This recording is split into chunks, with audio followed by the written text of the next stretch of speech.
जनाब स्पीकर साहब, आप रमज़ान से पहले आपको ख़ुद पता है मैंने जो बलूचिस्तान में मुख्तलिफ बार्डरों पे ज़ीरो पॉइंट खुले हैं, इस तरफ अफ़गानिस्तान है, उस तरफ ईरान है। जनाब स्पीकर साहब, मैंने माशकिल ज़ीरो पॉइंट का जिक्र आपको किया था इसी असम्बली फोरम में बाकायदा। उसके बाद कमेटी भी इसी असम्बली में तयन भी किया, कुछ MPAs थे, चैम्बर ऑफ कॉमर्स के बंदे भी थे, चीफ कलेक्टर बलूचिस्तान के मोहम्मद सादिक के नाम, वो भी उसमें कमेटी में था। अच्छा, कमेटी के बाकायदा इसी असम्बली में जनाब स्पीकर साहब यही हुआ कि आप लोग जाके माशकिल में विज़िट करें कि वहाँ पे ज़ीरो पॉइंट का वजह क्या है बंद होने का। दफ्तान खुला हुआ है, पंजगूर है, बाकी बार्डर भी खुले हैं। ज़ीरो पॉइंट ऐसा इदारा है जनाब स्पीकर साहब जो हमारे ताजिर वगैरह टैक्स भी देने के लिए भी तैयार है। मेरा मकसद यही है, ये ज़ीरो पॉइंट खुलें, हम गवर्नमेंट को टैक्स देने के भी लिए तैयार हैं। तो जनाब स्पीकर साहब, यहाँ से जब कमेटी बन गए तो मैं था, चैम्बर ऑफ कॉमर्स के कुछ बंदे थे, हमारे बाबूरीम यहाँ पे नहीं है, वो भी मेरे साथ था, और सना तो गया था इस्लामाबाद।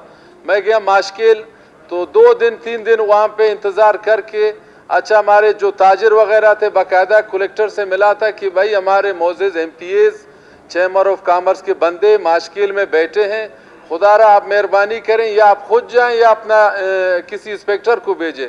तो उसने कहा था कि ठीक है। मैं 2-3 दिन वहाँ पे माशकिल में बंदों के साथ बैठा, इंतज़ार करके कोई नहीं आए जनाब स्पीकर साहब। अभी काइंडली जनाब स्पीकर साहब से ये रिक्वेस्ट है, आप कस्टम कलेक्टर है, आप उसको बुला दें, ताजिर वाले भी आएंगे, मैं भी आऊँगा। उस लोगों का जो मसले हैं माशकिल के, बिजली का जो मसले हैं, फ़ोन का मसले हैं, मैं हल करने के लिए तैयार हूँ। बाकी जो जिम्मेदारी कस्टम के हैं बिल्कुल वो जिम्मेदारी उसी का होगा। सर काइंडली सर इसमें सर आपसे ये रिक्वेस्ट है, आप कस्टम कलेक्टर को सर सुबह कल बुला दें, उसमें बैठेंगे, ये मामला हल करेंगे। ये खुदा ने खास्ता जनाब स्पीकर साहब, हम इल्लीगल काम नहीं चाहते, लीगल काम हमारे साथ करें, लीगल काम हमारे साथ करें, जैसा दफ्तार में कर रहा है, जैसा वो पंजगूर में या तुरबत में लीगल काम कर में, इसमें ताजिर भी राजी है, गवर्नमेंट को भी फायदा होगा जनाब स्पीकर रेकी साहब। इस पर जो है आप तशरीफ रखें, आपका मैं बात समझ गया हूँ। तो इस पर कस्टम कलेक्टर साहब को बलूचिस्तान असम्बली तलब किया जाता है, साथ में चैम्बर ऑफ कॉमर्स के जो है उनको भी जो है असम्बली बुला। और प्री बजट मीटिंग थी, आपका रोड एक्सीडेंट का था, ये हार्डली मैं 2 मिनट लूँगा, इनके वजाहत कर देता हूँ। 2 मिनट ही वक्फा सवालात। मेरे ख्याल से एक्साइज के मिनिस्टर भी नहीं आए और महकमा लाइफ स्टॉक के भी नहीं आए।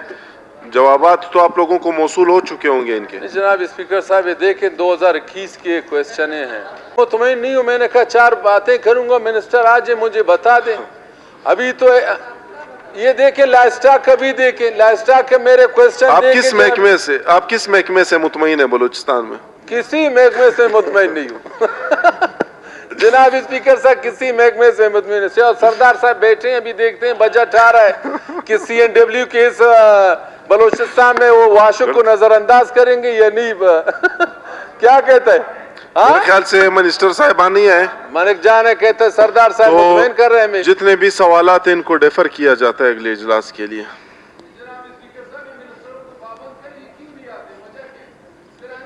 भी नहीं लाएंगे असेंबली में जनाब स्पीकर साहब,